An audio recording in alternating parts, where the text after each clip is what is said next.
Sejam bem-vindos às pílulas de edição, dicas rápidas direto ao ponto para resolver as suas principais dúvidas como editor. Bora para a dica!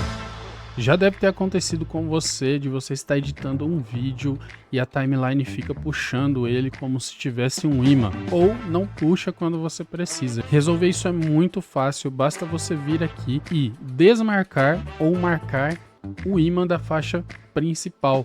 Você pode fazer isso também teclando P. Agora você pode cortar o seu vídeo, que com o imã desativado ele não vai ficar puxando o seu vídeo, mas se você quiser essa opção, basta teclar P ou clicar aqui no ícone de novo que ele vai fazer isso para você. Se você tem mais dúvidas sobre edição de vídeo, sobre CapCut, deixa aqui nos comentários que eu trago um vídeo como esse para tirar as suas dúvidas. E também, ó, não sai do canal não, clica nesse vídeo que está aqui na sua tela que você vai aprender muito mais.